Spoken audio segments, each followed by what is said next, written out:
حمدي فتحي ينتقل الى بيراميدز. بيراميدز بيدعم صفوفه بقوه.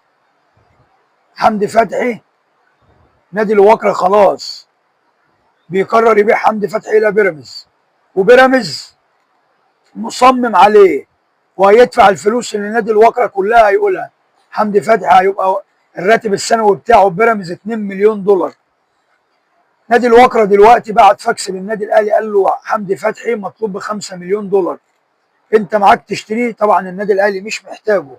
النادي الاهلي طبعا لما شفنا مستواه في كاس العالم للانديه وشفنا مستوى الو ديانج، لا، الو ديانج يلعب على اي حد. الو ديانج ما فيش حد في مصر ولا في افريقيا يلعب عليه. الو ديانج لعيب خط نص بمواصفات عاليه، بكواليتي مش موجود في الدوري المصري. عشان كده النادي الاهلي ما دخلش في صفقه حمدي فتحي، ان النادي الاهلي لو كان عايزه كان فعل بند الشراء وهو معانا وما كانش يرجعه الوكرة تاني. بس ريبيرو قال لك لا مش محتاجه. ريبيرو مقتنع باللي موجودين جدا جدا جدا.